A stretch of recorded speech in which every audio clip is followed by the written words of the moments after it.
Hi, my name is Andrew Shramko, and this is my new project. It's also drone for the 360 cameras, but it's a scene lifter.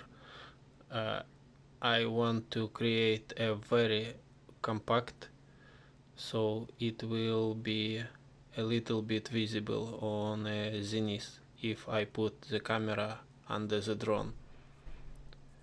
All parts I placed around this body, and at the center will be a battery pack.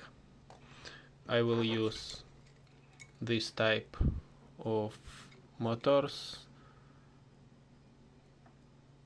It's a 2860.5.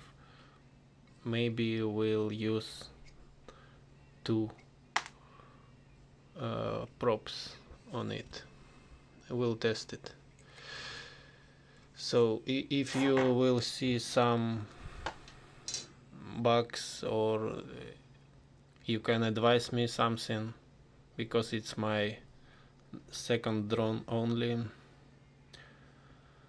so write a comment.